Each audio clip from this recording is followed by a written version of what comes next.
Chapter 1. The Only One Who Wasn't Saved. Chapter 1.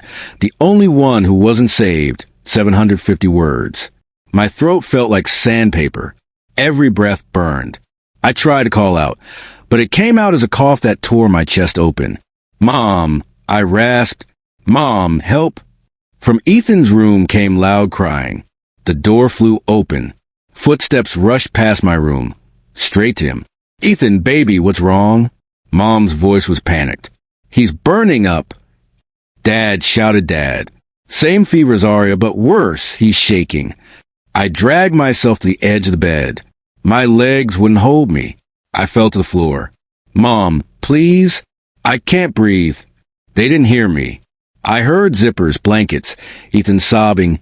"It hurts. It hurts." "We're taking you to the hospital right now, sweetheart," Mom said, voice shaking. "You're gonna be okay." I crawled to my doorway. The hallway light blinded me. "Mom, Dad, me too, please." Dad was carrying Ethan, wrapped like a baby. Mom had the car keys in his hand. I reached out. "Take me with you? I'm really sick." Dad glanced down. "Just once. There's no space, Arya. The back seat is full with Ethan's stuff. He's weaker than you. You're 17, you're stronger. You'll be fine. Dad, please. Stay in bed. Drink water. We'll be back soon." The door slammed. I heard the car start. I heard it drive away. The apartment went silent except for my coughing. I lay on the cold floor. My skin felt like fire. My lungs felt full of glass. They left me. They really left me. I don't know how long I stayed there. Minutes. Hours. Everything blurred. Finally, I crawled to my phone on the nightstand. My fingers shook so bad I could barely dial. 911, what's your emergency? I can't breathe. Fever. My parents left. Please help. Stay with me. Sweetheart. What's your address? I told her. Then the phone slipped from my hand, and I blacked out. When I woke up, bright lights. Beeping. A mask on my face. "She's waking up," someone shouted. A doctor leaned over me. "Arya, I'm Dr. Patel. You have acute pneumonia and sepsis. You almost didn't make it. One more hour and we would have lost you." I tried to speak. My throat was raw. "Where are my parents?" Dr. Patel's face went soft. "They haven't come yet. We called the number on file, but no one answered." I closed my eyes. Tears leaked out. They didn't come. 2 days later, a nurse was changing my floor when the door opened. Mom walked in holding a balloon that said, "Get well soon, Ethan." She froze when she saw me. "Arya? Baby." She dropped the balloon and ran to me. "Oh my God, we know it was this bad. The hospital said a girl was brought in, but they wouldn't tell us your name because you're over 16. You didn't even ask." I whispered. Dad walked in behind her, looking tired. "We thought you just had a little fever," he said. Ethan was way worse. He was admitted for 2 days. "He's home already," Mom said, smiling through tears. Our strong boy recovered so fast. I stared at them. I almost died. Mom squeezed my hand. "But you didn't. See? We knew you were tougher." Dad nodded. "Ethan needed us more. You understand, right?" I pulled my hand away. "Get out. Arya, get out." They left 10 minutes later, saying they had to pick up Ethan's medicine. They never came back that week. I stared at the ceiling the whole time, listening to the heart monitor beep. They chose him. They always choose him. And they almost killed me doing it. I was done. Chapter 2. Golden Boy, Invisible Girl. Chapter 2. Golden Boy, Invisible Girl. 800 words. I sat on the edge of my hospital bed, still weak, still tasting metal in my mouth. The door opened, and Mrs. Lynn walked in holding a cheap bouquet from the gift shop. "You're awake," she said, smiling like everything was normal. "The nurse said you're doing great. Where's Ethan?" I asked, voice scratchy. "He's home already. He bounced back so fast. Thank God." She put the flowers on the table. "We knew you'd be okay, Arya. You've always been the strong one." I stared at her. You left me here for 6 days. She waved her hand. Honey, we were back and forth. Ethan needed. You never came once. Mr. Lin walked in behind her, carrying a plastic bag with my old clothes. Let's not fight. You're alive, that's what matters. I closed my eyes. The memories hit me like punches. I was 12 the first time I really understood. Mom, my shoes have holes, I said, lifting my foot so she could see the sole flapping. She didn't even look up from her phone. We're Ethan's old ones. They're only a year old. But they're boys' shoes and they're too small. Aria, stop whining. Ethan grew out of them. Someone should use them. Ethan ran and wearing brand new sneakers that lit up when he walked. Look what Dad got me. Mom's face melted. Oh, baby, those are perfect. Show me how they light. I wore the too small shoes for the rest of the school year. My toes curled inside like claws. 14 years old. Report card day. I ran inside waving the paper. I got straight A's again. The teacher said I'm top of the district. Dad glanced up from helping Ethan with math. That's nice, honey. Ethan got AD. We're trying to fix it before his coach sees. Mom was already on the phone. Yes, I need the most expensive tutor you have. Money is an issue. I stood there holding my perfect grades. Nobody asked to see them.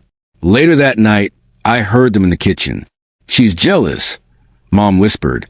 Aria's always been jealous of Ethan. She'll get over it. Dad said, Ethan needs us more. 15 years old, dinner time. I'm vegetarian now. I said quietly, can we maybe have something without meat for once? Ethan wrinkled his nose. EW, I want steak. Mom smiled at him. Of course, baby. Steak it is. Dad was already at the grill. Medium rare for my boy. I ate dry lettuce while they cheered every bite Ethan took.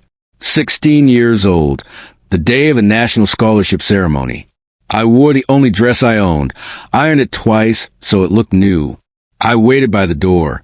Mom, the ceremony starts at 6. You said you'd be home by 5. She rushed in at 6:30, holding Ethan wrapped in a blanket. He has a fever. We have to take him to urgent care. But it's $80,000. They're giving me the check tonight. Dad grabbed his keys. Aria, people are counting on us to take care of your brother. You'll be fine. I went alone. Took the bus. Stood on stage by myself while they clapped. Took pictures with strangers. Came home to an empty house. Now, back in that hospital room, Mrs. Lin was still talking. We're so proud of how tough you are, she said, patting my hand.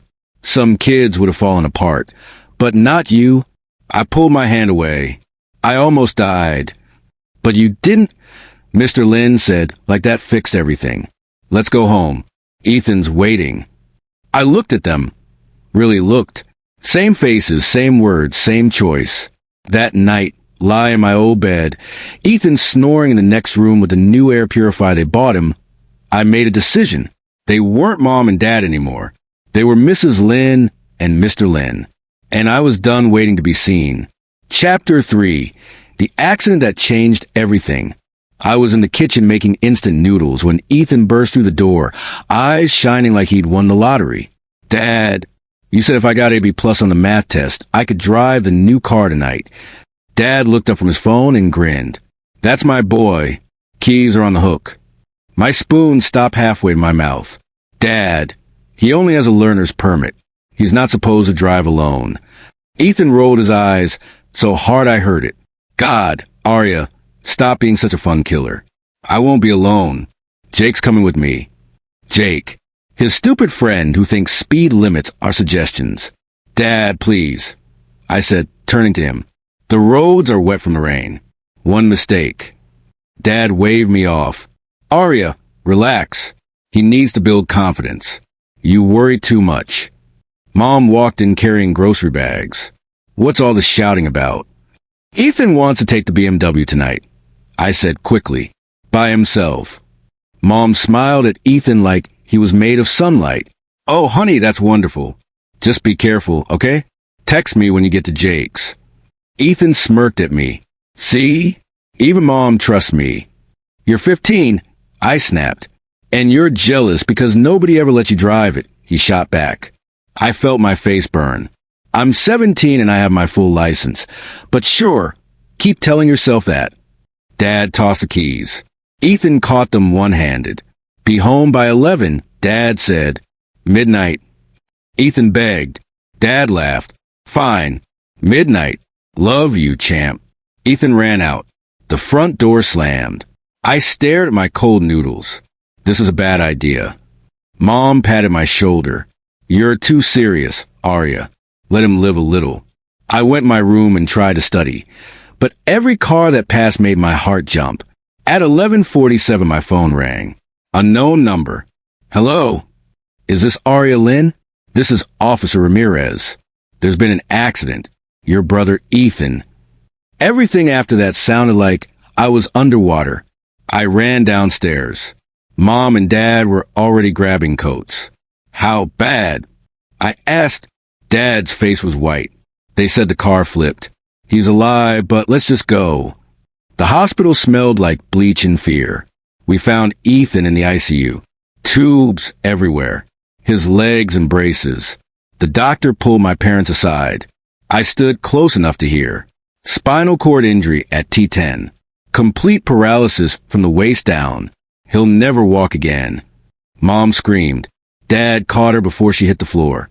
I just stood there, numb. 2 days later, they moved Ethan to a regular room. He looked small in the bed. I'm sorry, he whispered when he saw me. I should have listened. Yeah, I said. You should have.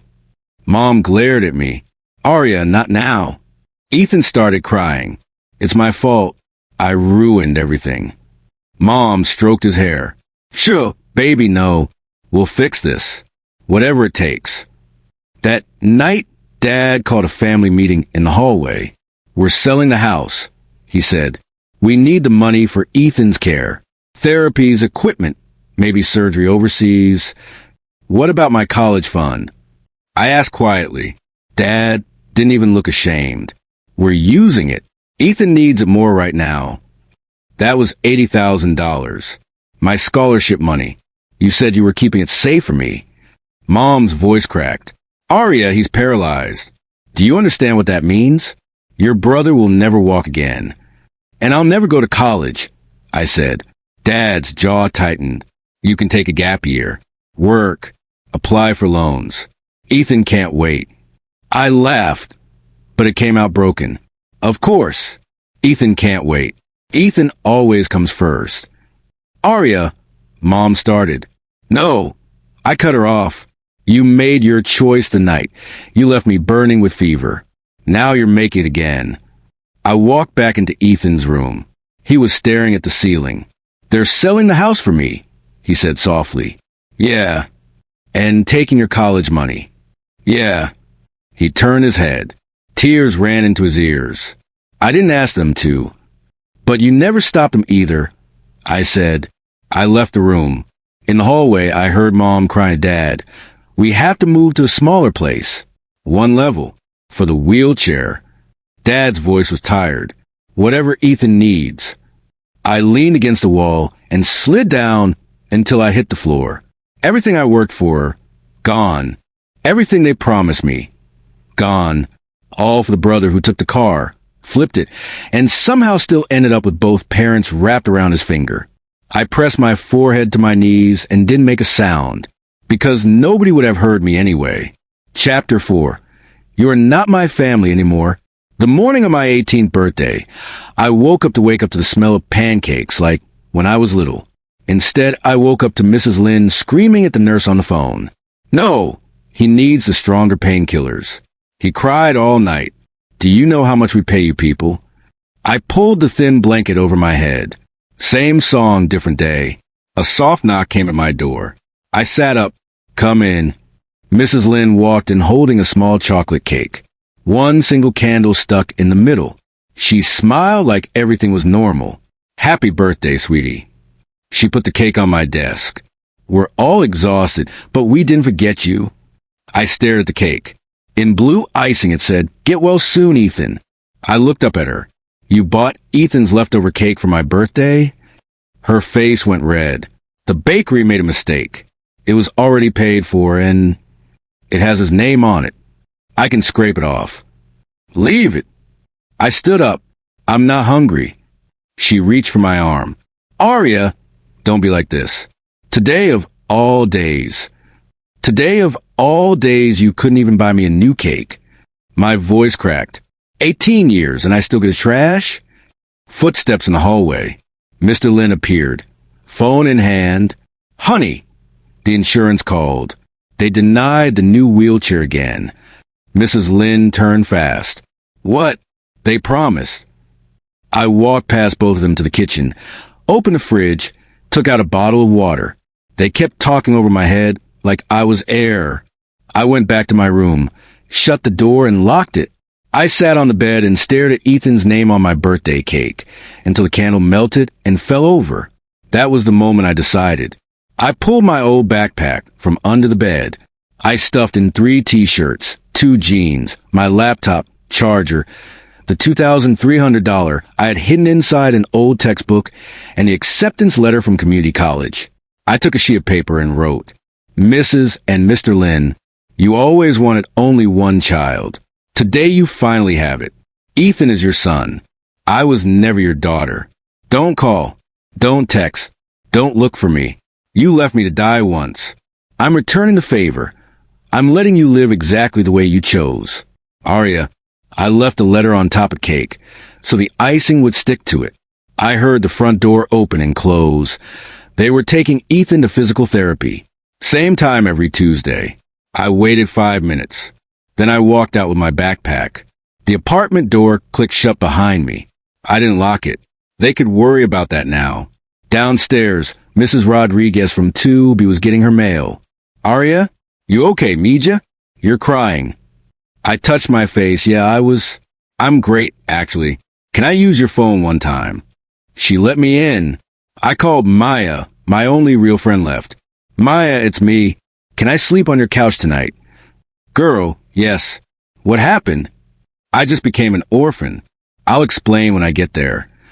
I hung up, deleted my family's numbers, blocked them on everything, and turned my phone off. I took the bus across the city.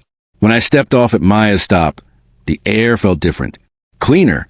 Maya opened the door and hugged me so hard, I almost fell. Your face is red. Did they hit you? No. They just forgot I existed one too many times. She pulled me inside. Couch is yours as long as you need. My mom already loves you. That night, I lay on her lumpy couch staring at the ceiling. Maya whispered from her room, You want ice cream? Yeah. We sat on the floor, eating straight from the tub. You really left for good? I really did. You scared? Terrified. Good, she said. That means it matters. The next morning I walked into the coffee shop down the street. The manager, Tina, raised an eyebrow. You ever work register? No, but I learned fast. You start tomorrow, 6 a.m., $10 an hour plus tips. Thank you. 3 days later, I got a second job nights at a 24-hour diner. My phone stayed off for a week. When I finally turned it on, there were 187 missed calls and texts that made my hand shake. Arya, please come home. Your brother keeps asking for you. We made a mistake. You're breaking your mother's heart. We can fix this. I read them once, then deleted everything and removed the SIM card. I dropped it in the trash on my way to my evening shift. While I wiped tables at the diner, a little boy asked his mom, Why is that girl smiling while she cleans? I hadn't even noticed I was smiling. For the first time in my life, nobody was waiting to choose Ethan over me, and that felt like flying. Chapter 5, Building a Life They Will Never Touch. Chapter 5, Building a Life They Will Never Touch. 800 words.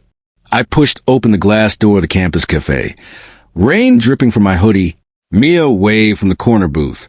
You're late, Arya. Sorry, the bus was late again. She slid a hot coffee across the table. Drink. You look dead. I wrapped my cold fingers around the cup. I feel dead. 3 shifts at the restaurant, then night class, then homework till 4 a.m. That's why I'm staging an intervention, she grinned. There's a paid internship at Nexus Tech, full tuition coverage if you get it. Deadline is tonight. I almost dropped the cup. Paid? Like real money? Real money, real benefits. Real not eating instant noodles every day money. I already sent you the link. That night, I stayed up until the sun came up, rewriting my resume for the 100th time. I pressed submit at 6:57 a.m. and fell asleep on the keyboard. 2 weeks later, my phone rang while I was mopping floors at the diner. Hello, is this Aria Lynn? This is she. This is Lisa Hart from Nexus Tech. We loved your application. Can you come in tomorrow for an interview? My hand shook so hard I almost dropped the mop. Yes, tomorrow is perfect. The next day, I wore the only blazer I owned. Lisa Hart was waiting in the lobby, tall, silver hair, kind eyes. Aria. She shook my hand like I already belonged. Walk with me. We went to her office on the 23rd floor. She didn't ask about grades. She asked about me. So why tech? Because code doesn't choose favorites, I said before I could stop myself. It either works or it doesn't. No feelings, no golden child. She studied me for a long second, then smiled. I think you're gonna fit right in. I got the internship. They paid me more in 1 month than I made in 6 months waiting tables. First day of work, Lisa took me to lunch. You're not from here originally, are you? No, ma'am. Drop the ma'am. Makes me feel ancient. Call me Lisa, or Aunt Lisa, everyone else does. I laughed, confused. We're not related. Family isn't always blood, sweetheart. Sometimes it's the person who sees you when no one else bothers. 6 months later, she sat me down in her office again. I have a proposition. I'm opening a new team. I want you on it full time. We'll pay the rest of your degree, give you health insurance, the whole package. I stared at her. Why me? Because you work like someone who has something to prove, and I like people with fire. I started crying right there in her office. She handed me tissues and didn't say a word until I could breathe again. Aunt Lisa, can I ask something crazy? Shoot. Would you be my legal family? I want to change my last name. I don't want theirs anymore. She didn't even blink. Already talked to my lawyer. Papers are ready whenever you are, Aria Hart. The day the judge signed the order, Aunt Lisa took me out for ice cream like I was 10 years old. How does it feel to be a Hart? Like I can finally breathe. That same week, I ran into Mrs. Gomez, our old neighbor, at the grocery store. Aria, oh my God, look at you. So grown up. Hi, Mrs. Gomez. She lowered her voice. I shouldn't say anything, but your parents, it's bad. The medical bills are eating them alive. Ethan's last surgery didn't take. Your dad lost his job. They're talking about putting Ethan in a state home because they can't afford the nurses anymore. I felt exactly nothing. That's sad, I said. She looked shocked that I didn't cry. I paid for my groceries and walked away. Later that night, Aunt Lisa found me on the balcony of her apartment. She'd insisted I move in months ago. You okay, kiddo? They're falling apart, I whispered. Everything they sacrificed me for, it wasn't enough. She put an arm around my shoulders. They built their whole world around one child and forgot the other one was holding it up. When you walked away, the whole thing collapsed. That's not your fault. I leaned into her. I thought I'd feel happy when it happened. And I just feel free. She kissed the top of my head. Good. Now let's go inside. Tomorrow you're presenting your project to the board, Aria Hart. The name looks good on you. I smiled for the first time in days. They could never touch this life. Not ever again. Chapter 6. The message I never wanted. I was curled on the couch in my tiny studio, scrolling through Instagram with one hand and eating cold noodles with the other, when the notification popped up. New voice message from Mommy Red Heart. 112 long. My chopsticks froze halfway to my mouth. I hadn't seen that name in 4 years. I had blocked every number, every account, but she must have made a new one. My thumb hovered. Delete? Listen? My heart was already racing like it wanted to punch its way out of my chest. I pressed play. Aria! Baby! Her voice cracked right away, wet and shaking. It's Mom. Please don't delete this. I know you hate me. I know I deserve it, but please just listen. I rolled my eyes so hard it hurt. Ethan he's getting worse, sweetheart. The doctors here say there's nothing more they can do. There's this new treatment in Switzerland.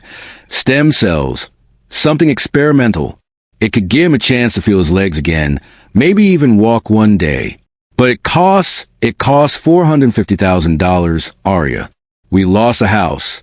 The savings. Everything already. Your father works 2 jobs. I clean offices at night. We're drowning. A long sob. Then a man's voice in the background. Dad telling her to keep going. You're doing so well now, she whispered. I saw your pictures. New job, new apartment, new last name. I'm so proud, baby. You were always the strong one. Ethan only has you left. You're his only sister. Please, please come home. Just once. Just help us save him. I'm begging you on my knees. The message ended with her crying my name over and over like a broken record. The phone slipped from my hand and hit the carpet. I stared at the ceiling. Then I laughed. A tiny laugh at first, then louder, until my stomach hurt and tears ran into my ears. Really? I said to the empty room. Really? After everything, that's the card you play? You were always a strong one. I picked the phone back up, hand shaking, not from fear, from rage. I opened the voice recorder. Hey, Mom, I started, voice steady and ice cold. Or should I say Mrs. Lynn? Thanks for the message. It was cute, real cute. I stood up, started pacing. You left me on the floor burning up with fever because there wasn't room in the car for both kids, remember? You chose. You looked me in the eye and chose Ethan. I was 17, and I almost died alone because my own parents decided I was strong enough to handle it. I laughed again, bitter. Now he needs $500,000, and suddenly I'm family again? Suddenly I'm the strong one who can save the golden boy? Where was that energy when I needed hospital bills paid? When I slept on a friend's couch working double shifts so I wouldn't be homeless? My voice cracked, but I didn't stop. Tell Ethan I hope he lives a very, very long, 100 years, so he can need you every single day the way you made sure I never needed you again. I took a shaky breath. You wanted only one child to worry about. Congratulations. You got exactly what you wished for. Don't contact me again. Ever. I hit send before the tears could ruin it. Then I blocked the account, deleted the chat, and threw the phone across the room. It hit the wall with a satisfying crack. I slid down the cabinet until I was sitting on the kitchen floor, hugging my knees. The noodles were cold now. The apartment was quiet. For the first time in years, I didn't cry. I smiled, and it felt good. Chapter 7. Face to face after 4 years. The elevator doors slid open on the ground floor, and I froze. Arya. My mother's voice cracked through the marble lobby like glass breaking. Everyone turned. Phones came out. I saw her first. On her knees hitting the polished floor, hands reaching toward me like I was some saint. Behind her, Dad gripped the handles of Ethan's wheelchair. My brother looked small, swallowed by a gray hoodie, cheekbone sharp, eyes huge. Security was already moving in. Big guy in a navy blazer put a hand on Dad's shoulder. Ma'am, you need to stand up. You can't. No, please. Mom screamed, grabbing the guard sleeve. That's my daughter. Arya, baby, please look at me. I didn't move. My legs felt glued to the floor. For years of silence, and now the circus. Arya Hart, the second guard asked me, polite but firm. Do you know these people? Hart. He used my new name. That tiny word hit me harder than Mom's crying. I found my voice. Let them stay. 2 minutes. The guard stepped back, but stayed close. Whispers rippled around us. Someone was recording. Mom crawled forward on her knees. Baby, baby, we found you. Thank God we found you. Don't call me baby. The words came out colder than I expected. Dad pushed the wheelchair closer. Ethan wouldn't look up at first. When he finally did, his voice was paper thin. Hey, Arya. I stared at him. He was 17 now, but he looked 12. Tubes ran from under his sleeve to a small oxygen tank on the chair. Mom kept talking, fast and messy. We sold everything. The house, the cars, my jewelry, everything. The new treatment in Switzerland is his only chance. Aria. $450,000. We're short 220. You're doing so well here. Everyone says you're the youngest team leader they've ever. Stop. I cut her off. My heart was hammering so loud I could barely hear her. You came here to ask me for money? Not ask, Dad said quickly. Your family. Ethan is dying. Ethan flinched when Dad said it. I looked at my brother. Are you dying, Ethan? He swallowed hard. The doctors, they say, maybe 2 years if nothing changes. The trial could give me 10, maybe 20. Mom started sobbing louder. He's your little brother. I took one step closer. The lobby smelled like her old perfume mixed with hospital. It made my stomach turn. Say it, I told Ethan quietly. Say what you told me you didn't know. His eyes filled. I didn't know they took your college fund. I swear I didn't know until last year, when Mom cried about it. And I didn't know they left you that night. They told me you were sleeping. I laughed, short and ugly. Sleeping. Right. I'm sorry, he whispered. Tears ran down his face. I was a selfish kid. I liked being the favorite. I'm so sorry, Aria. For one heartbeat, my chest hurt like someone punched it. I saw the little boy who used to follow me around begging for piggyback rides. Then I remembered waking up alone, lungs full of fire, thinking those were my last breaths. I crouched so we were eye level. You always knew you were the favorite. I said, soft enough only he could hear. You just never thought it would cost you anything. His face crumpled. Please help me. I don't want to die. I stood up slowly.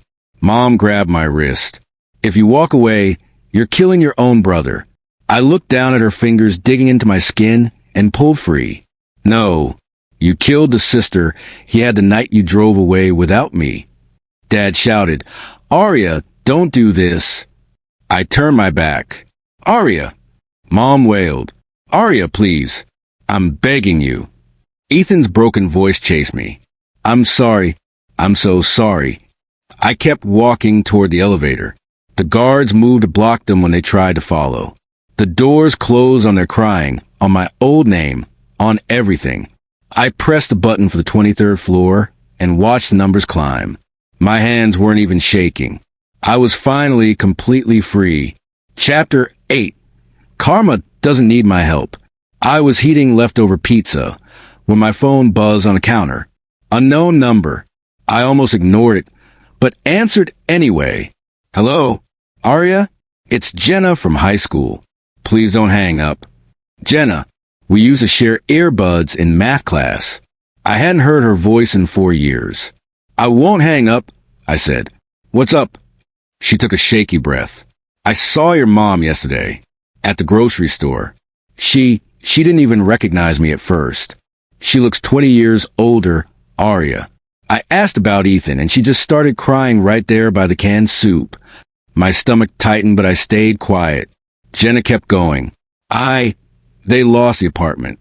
The bank took it. Your dad got fired 6 months ago. Too many sick days, too much drinking. Your mom had a stroke last winter. She can't use her left arm anymore. They're both in Maple Ridge now, that state nursing home off Route 9. I leaned against the fridge. And Ethan, that's why I'm calling. Her voice cracked. He tried to kill himself. Twice. Pills the first time. Then he cut himself bad enough they had to put him on a psych hold.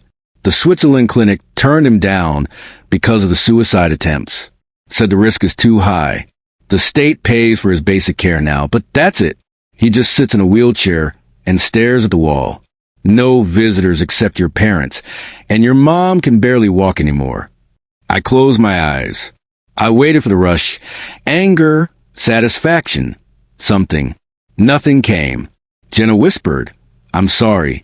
I know you don't want to hear this stuff, but I thought you should know.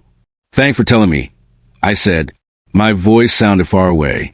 Take care, Jenna. I hung up and stood there until the pizza burned. That night I couldn't sleep. At 2 a.m., I drove to Aunt Lisa's place. She opened the door in her robe, hair in curlers, worry all over her face. Baby, what's wrong? I walked straight into her arms. They're all gone. The house, the money, everything Ethan needed. He tried to die because he finally understood what he took from me. And I don't feel anything, Aunt Lisa. Shouldn't I feel something? She pulled me to the couch and sat me down. Tell me everything Jenna said. I repeated it word for word. When I finished, Aunt Lisa listened without interrupting once. When I finished, she took both my hands.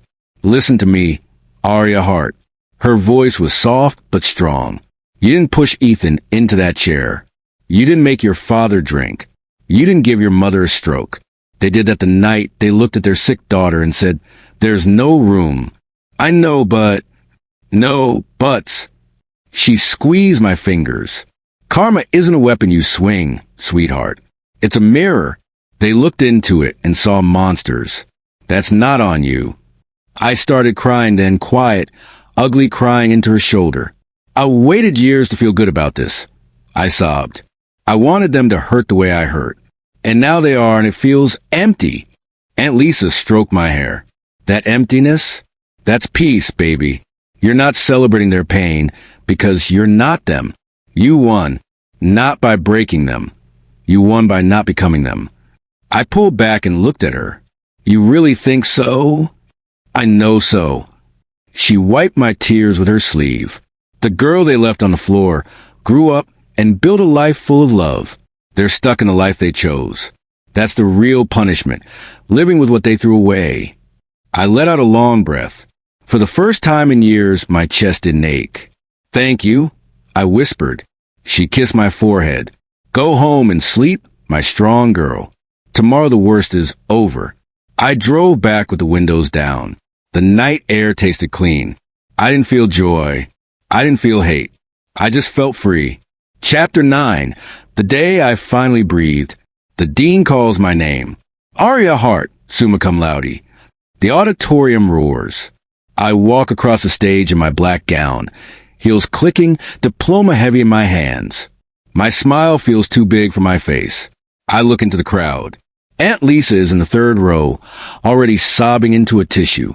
That's my girl, she yells, loud enough for the whole row to laugh. I blow her a kiss. She catches it and presses it to her heart. No one else is here for me. No Mrs. Lynn, no Mr. Lynn, no Ethan. Exactly how I wanted it. After the ceremony, my fiancé Jake finds me outside. He lifts me off the ground, spinning me once. You did it, baby, he whispers against my ear. I'm so proud of you. I laugh into his shoulder. Put me down. People are staring. Let them stare. Today you're the only one who matters. We take pictures with Aunt Lisa. She keeps touching my cap like she can't believe it's real. Look at you, she says, voice cracking. From that scared little thing on my couch to this. My Arya. I hug her tight. You saved me, Aunt Lisa. No, sweetheart. You save yourself. I just left the door open. Later, I tell Jake I need an hour alone. He kisses my forehead. Go heal the last piece. I'll be at the car. I drive to the beach. The same one I came to the night I left home forever. The wind is strong today. Salt stinging my cheeks. I kick off my shoes and walk to the water. I pull the old photo from my pocket, the only one I kept. All four of us at some park when I was 12. Ethan on Dad's shoulders, Mom kissing his cheek, me standing to the side, holding a balloon they forgot to tie to my wrist. Everyone smiling like we were happy. I talk to the picture like they can hear me. Hey, Mom, you always said Ethan was fragile and I was tough. Remember? The wind snatches my words. You were right. I was tough enough to survive without you. I look at Ethan's little face in the photo. Ethan, I hope someone is kind to you today. I really do. But that someone will never be me again. I turn to where Dad's smile used to be. Mr. Lynn, you told me there wasn't room in the car. Guess what? There was never room for me in your heart either. And I'm okay with that now. I hold the photo up. The wind fights me for it. You wanted only one child. You got exactly what you wished for. I rip the picture once, twice, again and again. The pieces flutter like white birds. I throw the scraps into the air. Goodbye. They swirl, catch the current, and disappear over the waves. For the first time in years, my chest doesn't hurt when I breathe. I close my eyes and feel the sun on my face. I whisper to the ocean, to the sky, to the girl I used to be, I'm free. When I open my eyes, I'm smiling, really smiling. I walk back up the sand. My diploma is in one hand, my future in the other. The girl they left to die is gone. The woman they'll never break again? She's just getting started.